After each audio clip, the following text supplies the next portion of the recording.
The run command is something you will gain appreciation for as you use Windows more heavily.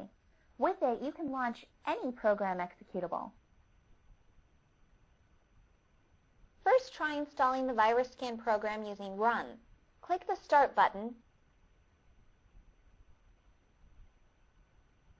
and select Run.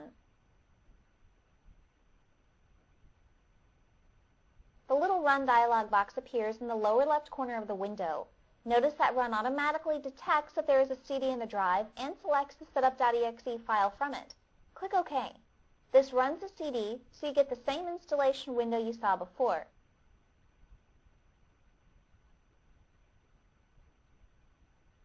As I said a moment ago, you can launch programs using Run too. I like it as a quick way to launch the calculator. So first launch the calculator using the drawn-out process of the Start menu. Click Start, go to All Programs, go to Accessories, and then click on Calculator. And here's a calculator. Now close it. Ready for some speed?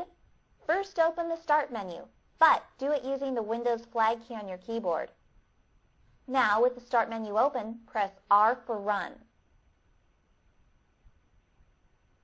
Now type the word to launch the calculator, calc, then press Enter.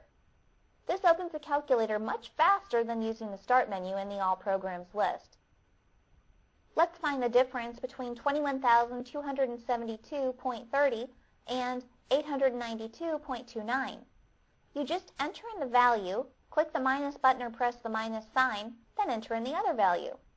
Then press Enter or click the equals button.